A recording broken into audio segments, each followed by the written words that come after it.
En 1 litro de agua vamos a poner unos granitos de pimienta, una cucharadita de, una cucharadita no muy llena de tomillo,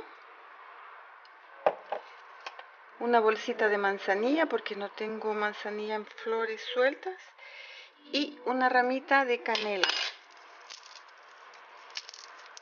La partimos y vamos a agregar también el jengibre. Ya tengo el jengibre partido en trocitos.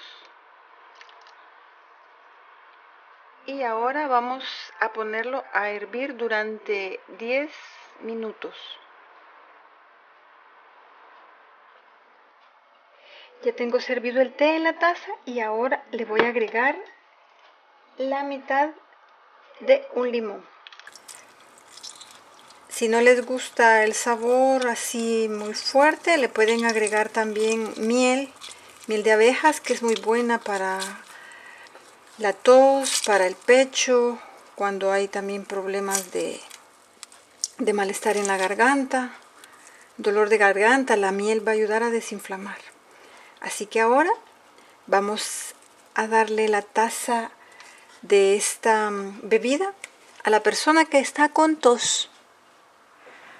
Bueno, aquí está mi esposito, que es el que tiene tos, así que aquí le traigo su taza de su bebida para la tos.